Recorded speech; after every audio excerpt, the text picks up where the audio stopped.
So today's event was about gender diversity and why it matters, and the event was basically getting speakers to share their personal experiences and life stories with people from various civil service departments and also Leeds City Council. It's important that as a government, as civil servants and as people that we recognise there's actually a lot of people who may not associate themselves with being male or female. The sooner we do that and the more we do that, the more we make our society more open and we respond to our customers' needs. Within the civil service we talk about being an inclusive employer, and we want to be diverse. Looking at trans and intersex issues is something we've not done in the past as much. Only by making it something people understand can we actually help people and make us a really truly inclusive employer. We've had some brilliant guest speakers today who have made a huge impact. They managed to tell their moving stories with such passion and empathy that I was going from tears one minute to laughing out loud the next. I was completely humbled by their frankness and honesty of talking about an incredibly personal experience.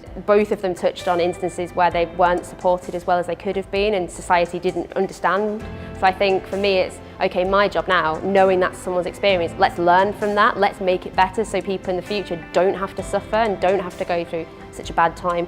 There's lots of little things we can do. I think the first thing for me is don't make assumptions about people's gender and actually only ask about someone's sex and gender if it's absolutely necessary. If it's completely irrelevant to your process, it's completely irrelevant to the form you're making, the service you're designing. If we don't understand it, how can we possibly be inclusive? How can we offer that support, make sure that people are okay? For me, it's kind of a call to action for all of us as colleagues, to be supportive and to be aware and know what's going on. Bringing that human experience into the room was incredibly important to today, and by bringing it to life in a way that could touch people's hearts and emotions, I think helps policy makers and shapers understand actually they're dealing with people and not just policy.